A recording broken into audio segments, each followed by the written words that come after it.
कृष्णाय वासुदेवाय हरे परमात्मने प्रणतः क्लेशनाशाय गोविन्दाय नमो नमः। गोविन्दाय नमो नमः। श्रीमद् भागवत गीता में अर्जुन जब भगवान से प्रश्न करते हैं और हर प्रश्न का उत्तर भगवान बड़ा संतोषजनक देते हैं।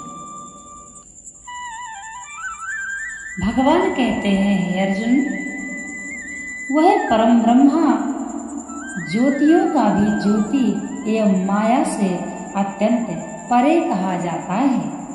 वह परमात्मा बोध स्वरूप जानने योग्य एवं तत्व ज्ञान से प्राप्त करने योग्य है और सबके हृदय में विशेष रूप से स्थित है। तभी तो कहते हैं कि किसी की आत्मा को इतना नहीं दुखाना चाहिए कि परमात्मा को भी कष्ट हो।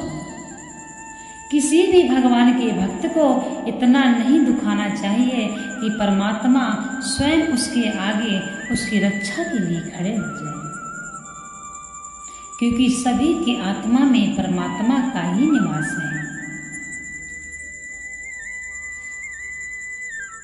वह परब्रह्म ज्योति का भी ज्योति कैसे? चंद्रमा, सूर्य, विद्युत, तारे आदि जितनी भी बाह्य ज्योतियां हैं, बुद्धि, मन और इंद्रियां आदि जितनी आध्यात्मिक ज्योतियां हैं तथा विभिन्न लोकों और वस्तुओं के अधिष्ठा देवता रूप जो देव ज्योतियां हैं, उन सभी का प्रकाशक वह परमात्मा है तथा उन सब में जितनी प्रकाशन शक्ति है वह भी उसी परब्रह्म परमात्मा का एक अंश मात्र है। इसलिए वह समस्त ज्योतियों का भी ज्योति अर्थात सबको प्रकाश प्रदान करने वाला सबका प्रकाशक है। उसका प्रकाशक दूसरा कोई नहीं। ना चंद्रमा ना तारा गण है, ना वहाँ यह बिजली प्रकाश करती है। फिर इस अग्नि को तो बात ही क्या है, उसी के प्रकाशित होने से यह सब प्रकाशमान होते हैं और उसी के प्रकाश से यह समस्त जगत प्रकाशित होता है। उसी के प्रकाश से समस्त जगत भी प्रकाशित होता है। गीता में भी 15वें अध्याय के 12वें श्लोक में कहा गया है, जो तेज सूर्य में स्थित होकर समस्त जगत को प्रकाशित करता है और जो तेज चंद्रमा तथा अग्नि में स्थित है, उस तेज को तो मेरा ही तेज समझ। यहाँ तमा पद किसका वाचक है और उस परमात्मा को उससे पर बतलाने का क्या अभिप्राय है? यहाँ तमा पद अंधकार और अज्ञान का वाचक है और वह परमात्मा स्वयं ज्योति तथा ज्ञान स्वरूप है। अंधकार और अज्ञान उसके निकट नहीं रह सकते, इसलिए उसे तम से अत्यंत परे, इनसे सर्वथा रहित बतलाया गया है। यहाँ ज्ञानम पद किसका वाचक है और इसके प्रयोग का क्या भाव है? यहाँ ज्ञानम पद परमात्मा के स्वरूप का वाचक है। इसके प्रयोग का यह अभिप्राय है कि वह परमात्मा चेतन बोध स्वरूप है। उसे यहाँ पुनः ज्ञेय कहने का क्या अभिप्राय है? उसे पुनः ज्ञेय कहकर यह भाव दिखलाया गया है कि जिस ज्ञेय का 12वें श्लोक में प्रकरण आरंभ किया गया है, उस परमात्मा का ज्ञान प्राप्त कर लेना ही इस संसार में मनुष्य शरीर का परम कर्तव्य है। इस संसार में जानने के योग्य एकमात्र परमात्मा ही है। अतएव उसका तत्व जानने के लिए सभी को पूर्ण रूप से उद्योग करना चाहिए। अपने अमूल्य जीवन को सांसारिक भोगों में लगाकर नष्ट कर डालना नहीं चाहिए।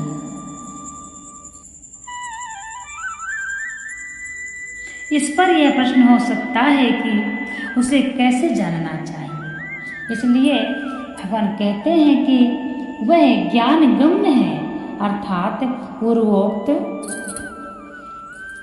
अमानित्वादि ज्ञान साधनों के द्वारा प्राप्त तत्व ज्ञान से वह जाना जाता है।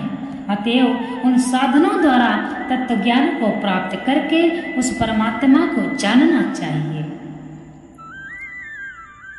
वह परमात्मा सब जगह समान भाव से परिपूर्ण होते हुए भी हृदय में उसकी विशेष अभिव्यक्ति है। जैसे सूर्य का प्रकाश सब जगह समान रूप से विस्तृत रहने पर भी दर्पण आदि में उसके प्रतिबिंब की विशेष अभिव्यक्ति होती है। वह सूर्यमुखी शीशे में उसका तेज प्रत्यक्ष प्रकट होकर अग्नि उत्पन्न कर देता है। अन्य पदार्थों में उस प्रकार की अभिव्यक्ति नहीं होती। उसी प्रकार हृदय उस परमात्मा की उपलब्धि का स्थान है। ज्ञानी के हृदय में तो वह प्रत्यक्ष ही प्रकट है।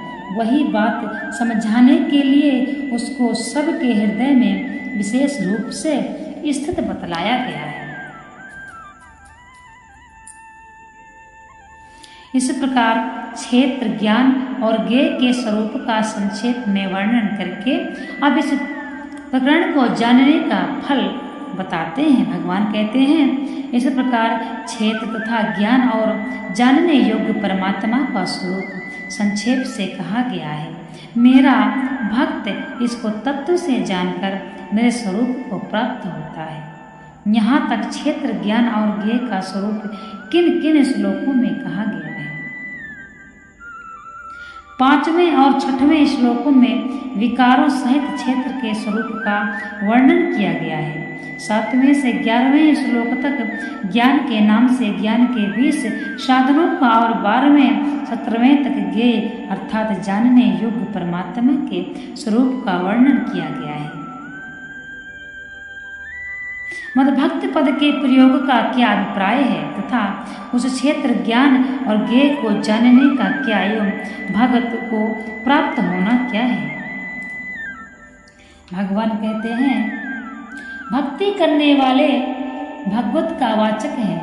इसका प्रयोग करके भगवान ने यह भाव दिखलाया है कि इस ज्ञान मार्ग में भी मेरी शरण ग्रहण करके चलने वाला साधक सहजी में परम पद को प्राप्त कर सकता है। यहाँ क्षेत्र को प्रकृति का कार्य जड़ विकारी अनित्य और नाशवान समझना, ज्ञान के साधनों को भली भांति धारण करना और उनके द्वारा भगवान के निर्गुण सगुण रूप को भली भांति समझ लेना, यही क्षेत्र ज्ञान और ज्ञेय जानना है तथा उस ज्ञेय स्वरूप परमात्मा को प्राप्त हो जाना ही भगवत को प्राप्त हो जाना है। तीसरे श्लोक में भगवान ने क्षेत्र के विषय में 4 बातें और क्षेत्र के विषय में 2 बातें संक्षेप में सुनने के लिए अर्जुन से कहा था। फिर विषय आरंभ करते ही क्षेत्र के स्वरूप का और उसके विकारों का वर्णन करने के उपरांत क्षेत्र और क्षेत्रज्ञ के तत्वों को भली भांति जानने के उपायभूत साधनों को और जानने योग्य परमात्मा के स्वरूप का वर्णन प्रसंग वश किया गया है। इसके क्षेत्र के विषय में उसके स्वभाव का और किस कारण से कौन कार्य उत्पन्न होता है, इस विषय का तथा प्रभाव सहित क्षेत्रज्ञ के स्वरूप का भी वर्णन हुआ है। अतः अब उन सबका वर्णन करने के लिए भगवान पुनः प्रकृति और पुरुष के नाम से प्रकरण आरंभ करते हैं। इसमें पहले प्रकृति पुरुष की अनादिता का प्रतिपादन करते हुए समस्त गुण और विकारों का प्रकृति जन्म बतलाते हैं।